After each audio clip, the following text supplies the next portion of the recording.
Hi, Dawn here. Welcome to today's video for KennyK Stamps. We are using the gorgeous digital stamp Tori Famous. Here it is. And you can find it this week on Club KennyK. This is a challenge card and we are going to colour.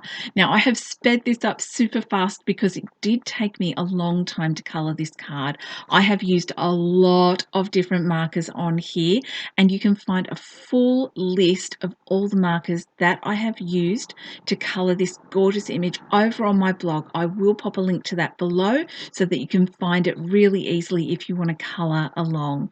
I've used my favourite E50s for her skin, and for the eyes be quadruple zero and triple zero. For her hair, this is a bit of an unusual colour scheme for me. E50, E31, E33, E37, E59 and YR24. That is a lot of colours, but I wanted to give her a little bit more variety rather than just colouring in a single colour family as I usually do. I like being in my comfort zone, and this colour scheme takes me way outside my comfort zone. I did also decide to do something a little bit crazy, and after I put a bit of the YRs into her hair, I've given her a streak. Can you see I've left a little bit of hair? Look at this, aqua and pink. Aqua and pink was the theme. I started with the Lawn Fawn Perfectly Plaid papers, and that's how I picked my colour scheme for this.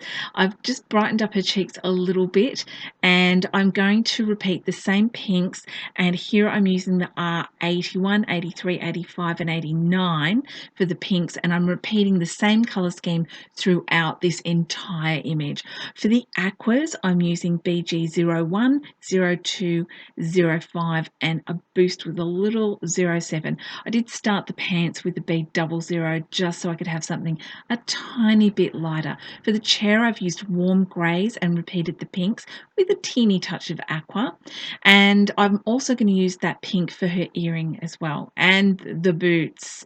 And then I kind of thought to myself, this is a lot of pink, and I didn't want to do a black piano, so I decided she was going to have a white piano. And you know, she's on a stage, she's under lights, so there's going to be different colors cast on her piano. So I've used mostly cool grays with a little touch of BV00. To finish, I've just gone around the outside with a zero color blender and added some cool grays, C00 and C1. I think it was C0 and C1 that I've used all around the edge. Okay, so now it's time to make the card. These are the papers I've used. Lawn Fawn Perfect Plaid. This is the full size, but I do have the 6x6, which I love for cards, in my shop at the moment. And I'm going to be ordering it some more.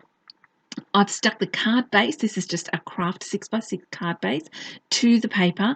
I've also, from this pink and aqua plaid, I've cut a 5x5 inch square. I took this to my sewing machine and I've run a straight stitch in white thread all around the edge. And what I've done is place that in the center of my card, but just like a little skew-if, a little rakish angle happening. I used a lot of adhesive on this card. I was surprised how much I used.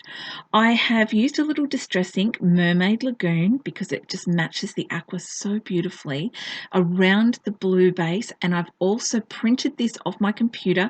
This font is called Boss Hole. I love this font. It's kind of a rock star font, and I had planned to put this on the front, but I didn't measure it and it got a little big. So all I've done is put it inside, matted on a very fine black mat just to give it that nice border that it really needs. And then I decided that I did need to give this a border. I've cut this image out with a stitched rectangle die. More adhesive. Goodness me, I go through a lot of adhesive. That's why I like this 3mm roll. It's really cheap and it's nice and fine. This is also getting the black matte treatment with a really fine border around the outside. More adhesive. Now, the beauty of having a good adhesive, it means it's not going to fall apart. And as you can see, that grading didn't fit, so I quickly decided it could go on the inside, which meant I needed something for the outside. Darkroom Door word strip to the rescue. This is from the Full Bloom set.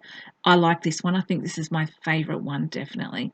Lining up, and then it was time to stash dive. I've punched a little hole in some paper flowers and added a music note eyelet. That is old school, seriously old school.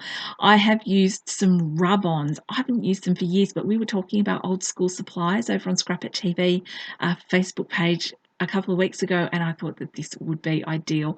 Dig in and get some of those rub-ons happening. I've put a brad in the center of that beautiful large prima flower there, and I've used a little twine just hanging around, just swirled it around my fingers, tied a little knot in it, added that on, and I picked a couple of ribbons. I think this is a Stampin' Up ribbon. It's got a scalloped edge and a polka dot. Very, very cute. I've also chosen a very fine pale pink rickrack. So I decided I would end up with 2 flower stacks, one with ribbon, flower and twine up the top left corner, and then my gorgeous little music note one is going to be with the mini rickrack just above the greeting there. I'm also going to add a piece of music note washi tape. And just, I've got it kicking around in my stash. I thought it needed it. Then I got some black photo corners, just added them to the other sides to even it out. And I've taken a dusty attic chipboard crown. I've inked it with the Mermaid Lagoon and put some clear Kindy Glitz on it. In hindsight, I probably should have stuck it on before I added the Kindy Glitz, but Kindy Glitz just wants what it wants, am I right? I've glued that on, and look, that's it. Boom, we are finished. Here is the finished result. I am so happy with this card. It's the fussiest card I've made in a long time. I hope you've enjoyed this super fast video. Thank you so much for watching and subscribing to my channel. Have a crafty day, and I will see you next time. Bye for now.